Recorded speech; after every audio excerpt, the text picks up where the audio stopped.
Revolutions Die in the Democratic Party by Birrion Sondahl. This is from the Real Progressives website. If you can get all the way to the end of this article and then remain in the Democratic Party and keep voting for corporate Democrats, there's something wrong with you. Either you are as demented as Joe Biden, or you are as much of an asshole. Or both. A colloquial definition of insanity is doing the same thing over and over again and expecting different results. This is what we are seeing with progressives and the Democratic Party, especially at the top of the ticket. We must learn from history and not repeat the same mistakes that have been made in the past. A brief look at the campaigns of Shirley Chisholm, Jesse Jackson, and Bernie Sanders shows us that there is no way forward within the Democratic Party. Did you get that, people? There is no way forward within the Democratic Party. If the left is to win, we must seek other avenues forward outside of the Democratic Party. It would be insane to keep trying the same tactics and expect different results. I have to break in here and say, after yesterday's show, that should be painfully obvious. But if it wasn't painful enough, this show will make it even more apparent. I remember Shirley Chisholm. I don't know if I remember how to say her name right, but I remember her face now that I see it in this picture. Vote Chisholm, 1972, unbought and unbossed. That was from 1972. Shirley Chisholm was the first black woman elected to Congress in 1968. She ran on the slogan, unbought and unbossed, and was a fiercely independent progressive. During her presidential candidacy announcement speech, she said, "I am not the candidate of any political policies or fat cats or special interests. I stand here now without endorsements from many big-name politicians or celebrities or any other kind of prop. I do not intend to offer you the tired cliches that have too long been an accepted part of our political life." Her goal was to transform the Democratic Party into a party of the masses and the poor. Shirley ran on a platform that included protecting the environment, getting money out of politics, fighting poverty, ending war, racial justice, legalization of marijuana, abortion rights, and gay rights. The Black Panthers' endorsement of Shirley Chisholm, their first endorsement in electoral politics, described her as follows: "Shirley Chisholm has stood up in the face to racism, a lone black woman denouncing the sufferings of black and poor people at every opportunity. She is the best social critic of America's injustices to run for presidential office."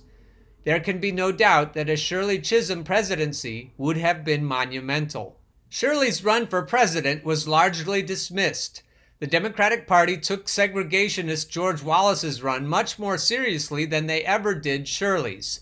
New York City Mayor John Lindsay and South Dakota Senator George McGovern both urged Shirley to back out of her run as they feared she would take votes from them. Shirley responded to Mayor Lindsay saying, "Why don't you and McGovern get together and one of you decide to back out?" Throughout the campaign, she faced criticisms from all sides, including from black male leadership in North Carolina, who went so far as to say that a vote for Shirley Chisholm was a vote for George Wallace. Vote shaming was alive and well in 1972. On June 6, 1972, New Jersey held a statewide non-binding primary. Shirley Chisholm won the primary with 67% of the vote, but due to complex Democratic Party rules, she would only end up with 4 of New Jersey's 109 delegates. The Associated Press would call this vote meaningless. At the Democratic Convention, Shirley ended up with 152 delegate votes for a 4th-place finish. Harlem World magazine described her run.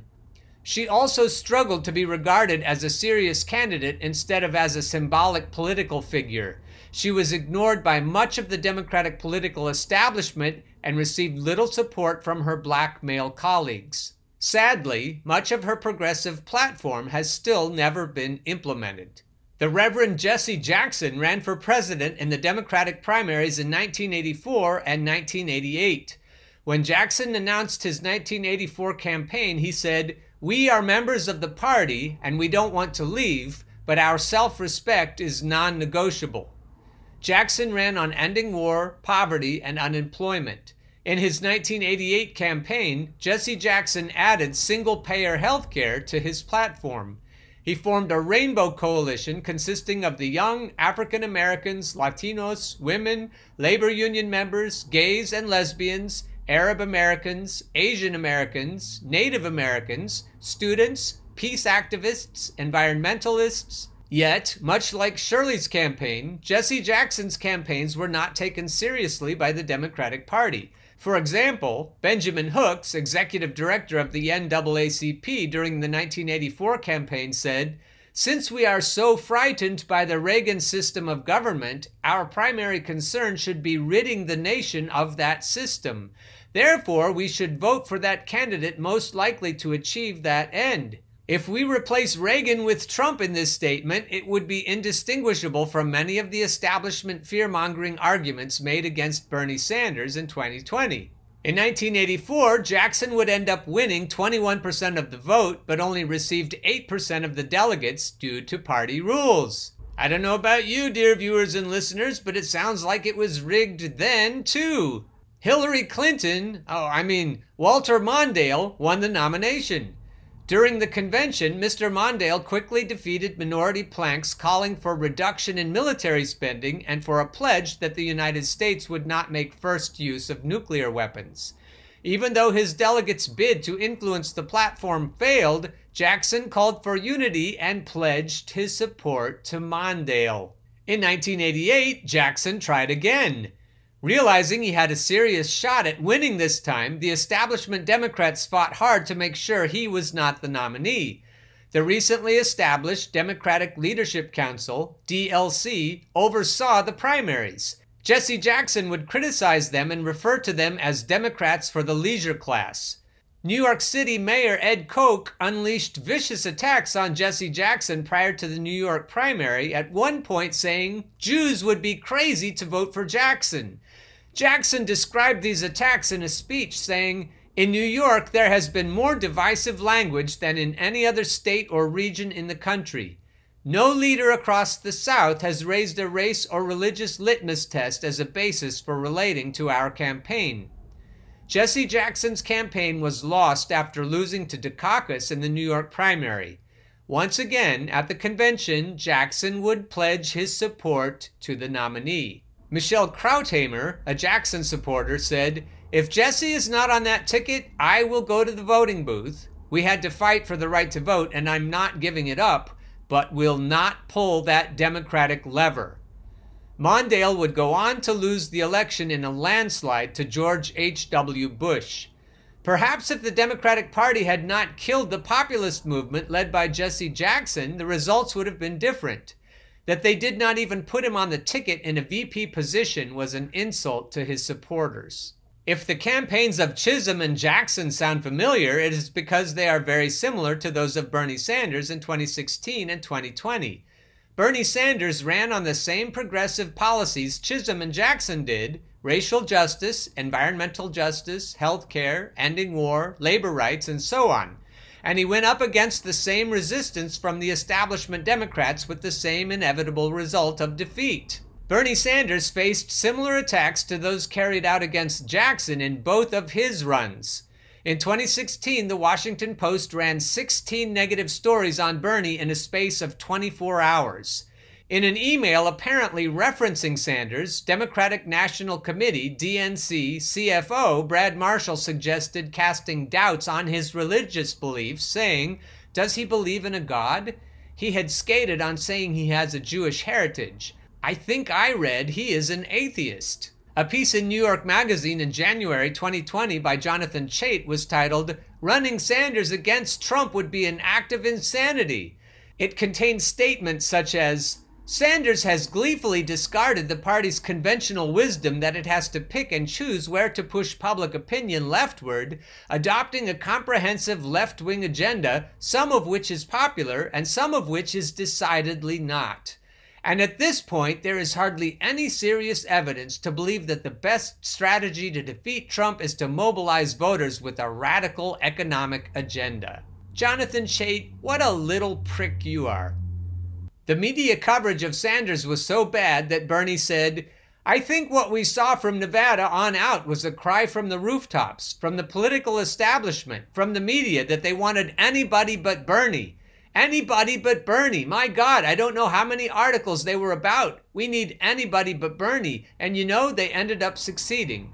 And that's that. The rigging in 2016 was so blatant that during his run for DNC chair, Tom Perez said, "We heard loudly and clearly yesterday from Bernie supporters that the process was rigged." And it was. And you've got to be honest about it.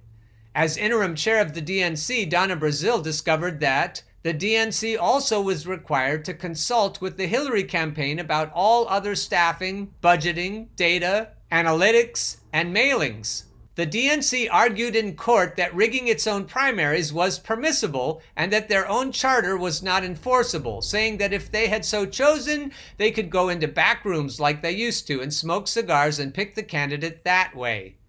Senator Elizabeth Warren agreed that it was rigged, saying to PBS NewsHour, "The process was rigged, and now it is up to Democrats to build a new process, a process that really works and works for everyone."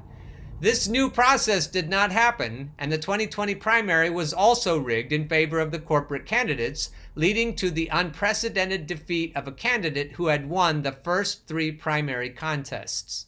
The caption under this photo of an ugly caricature of Bernie on a t-shirt reads, "The only Bernie shirt available at the 2016 convention." That was the one in Philadelphia. The DNC's disdain for Sanders was clearly shown at both conventions.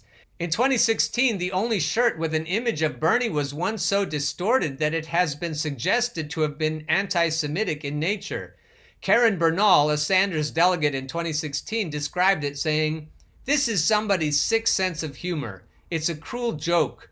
They obviously want to make him look like some kind of ogre." During the 2020 virtual convention, Bernie Sanders was only given 8 minutes to make a speech. His surrogate, Alexandria Ocasio-Cortez, was only allowed 60 seconds for her nominating speech. Republicans like John Kasich were given more speaking time at the convention than were Bernie Sanders and his surrogates. The campaigns of Chisholm, Jackson, and Sanders are just a few of the many times the corporate establishment has come together to destroy any chance of true progress. Even though George McGovern actually won the 1972 primary, the party refused to unite behind him with disastrous results in the general election against Nixon. To many, Nixon was preferable to McGovern. To many Democrats, that is, Nixon was preferable to McGovern.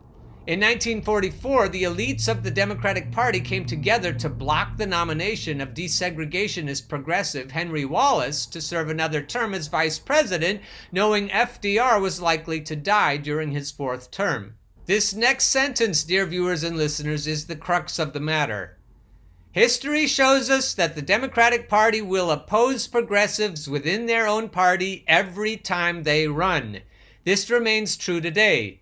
In a recent interview with the New York Times, Congresswoman Alexandria Ocasio-Cortez said, "The last 2 years have been pretty hostile. Externally, we've been winning. Externally, there's been a ton of support, but internally, it's been extremely hostile to anything that even smells progressive." President-elect Joe "I beat the socialist" Biden is already stocking his cabinet with neoliberal swamp monsters. Nancy, Green Dream or whatever, Pelosi was unopposed in her bid to remain leader of the Democratic Party in the House. This is me speaking. It makes you wonder how progressive our progressives are that they let her remain leader of the Democratic Party without opposition. Oh, we wouldn't want to disturb Mama Bear now, would we? The Democratic Party, and this is my insertion here, including its supposedly progressive members, has made it clear they will not push a progressive agenda. The policies of Chisholm, Jackson, and Sanders are all popular with the people, yet the Democratic Party worked very hard to make sure they were never enacted. It is now up to us to carry out their visions and take the next step forward as a progressive movement. As Bernie wrote in Monthly Review in 1989, "Our major task is to change the entire nature of political discussion in the country. In my view, that's just not going to happen within the Democratic Party." Ding, ding, ding! It seems to me that if you add up all of the people who are getting a raw deal from the system today, you're talking about a majority of the population. That's our potential constituency, and I think we've got to form a political movement which brings these people in. Bernie's campaigns did energize many of these people, including myself. It is now time to make sure everyone inspired by the Bernie campaign and those uninspired by the lackluster candidates put forth by both corporate parties are united together in this fight. This is me talking. It's clear that we have to do something drastic to break the vicious cycle. Even the drastic things that have been done in the past, like the civil rights movement, wasn't drastic enough to take the oligarchs out of power. We need to do something drastic enough to take the oligarchs completely out of power and then set up some sort of rules where they can never ever get power again. Back to Birrion. It is a daunting task to take on the corporate duopoly and their powerful corporate backers. Yet it is one that must be done, and it has not always ended in defeat. In Denver, Colorado, Candy Citabaca ran unaffiliated with the backing of the Democratic Socialists of America and won a seat on the city council, changing the conversation for the better. During an interview, she described her views saying, "I don't believe that our current economic system actually works. Capitalism by design is extractive, and in order to generate profit in a capitalist system, something has to be exploited. I believe in community ownership of land, labor, resources, and distribution of those resources.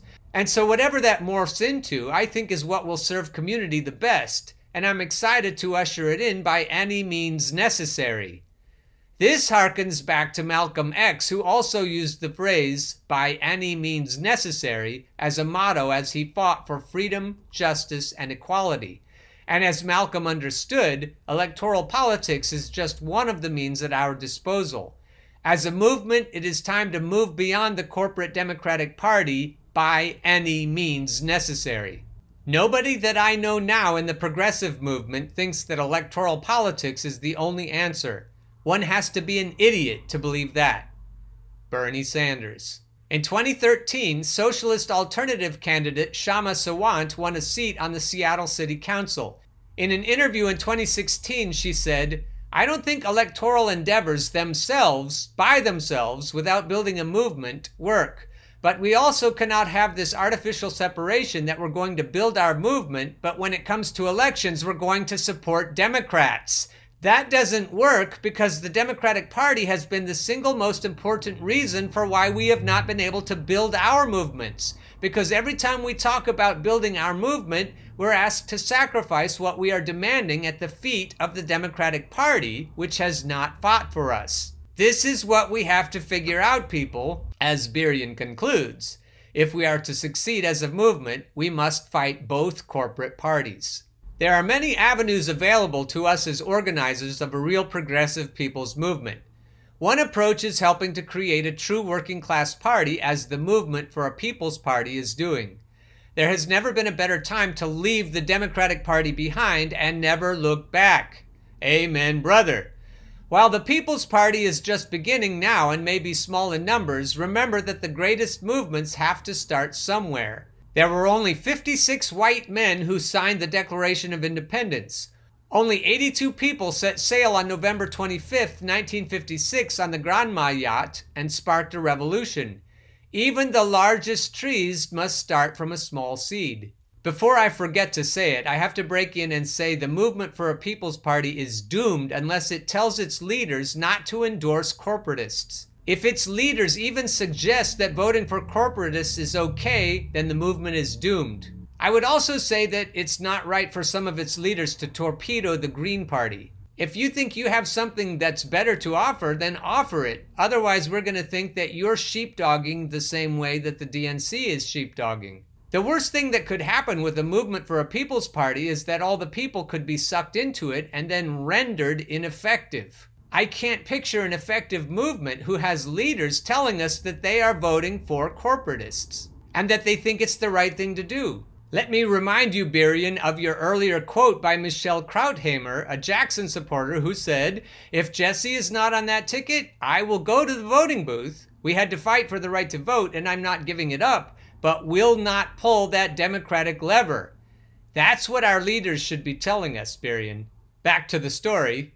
Bernie Sanders was right when he wrote in 1989, "There are enormous obstacles that will have to be overcome if we are going to build a successful third party. But I do believe this. Winning elections tomorrow is important, but it's not necessarily the most important thing. In a country which has such a low level of political consciousness, in a country where the level of political debate is so pathetically low, it is absolutely imperative that the progressive movement raise the issues and the analyses which will educate the people of our nation to begin to understand what the hell is going on.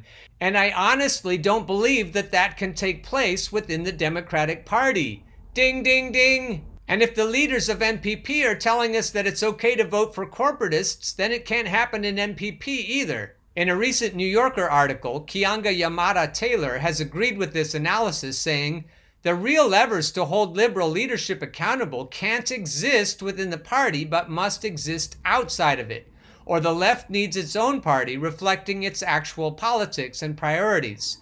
By joining the MPP now, we can become involved in crafting their platform and making sure that a federal jobs guarantee and modern monetary theory become a key plank in it." Yes, Birrion, but only if our leaders tell us that it's not okay to vote for corporatists. Otherwise, your last two sentences here in this paragraph are not true, which are, "With our help, the MPP could truly become the strong anti-capitalist movement that the United States needs to move forward. A true working-class party with an MMT lens would be unstoppable. And a true working-class party would agree that we have to stop supporting, endorsing, voting for anybody in either half of the corrupt duopoly. Alternatively, there is still plenty of work that can be done to advance the progressive agenda that exists outside of electoral politics. Education will play a key role in the progressive revolution. It is a near certainty that we will be hearing a lot about the deficit from the Biden administration. Biden has already stated that he would veto Medicare for all due in part to the costs involved. Anyone with a basic understanding of MMT knows that the costs are not the problem. The government can afford Medicare for all just like it could afford all of Obama's drone strikes and wars.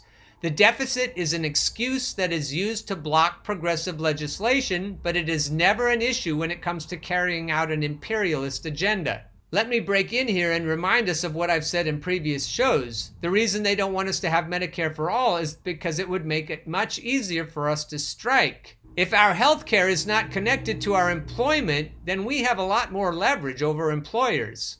Back to Birrion.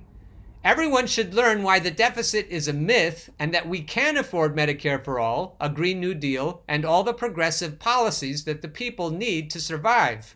And I'll say that our planet needs to survive, or at least in a habitable state. Here is an excellent video that I've plugged before, Stephanie Kelton debunking the deficit myth. So absolutely click on that if you haven't seen it yet. Back to Birrion.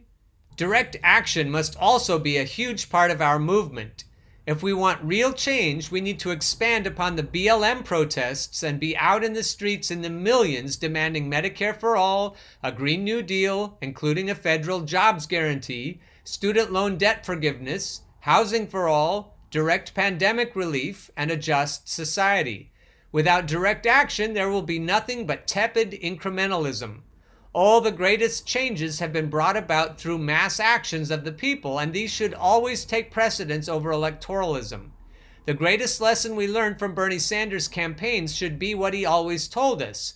Whether it is the struggle against racism, or sexism, or homophobia, or corporate greed, or environmental devastation, or war and militarism, or religious bigotry, real change never takes place from the top on down. It always takes place from the bottom on up when people at the grassroots level stand up and fight back. If we take these words to heart and continue the struggle at the grassroots level, outside of the corrupt duopoly, as Bernie told us, we will change this nation, and with like-minded friends around the globe, change the entire world.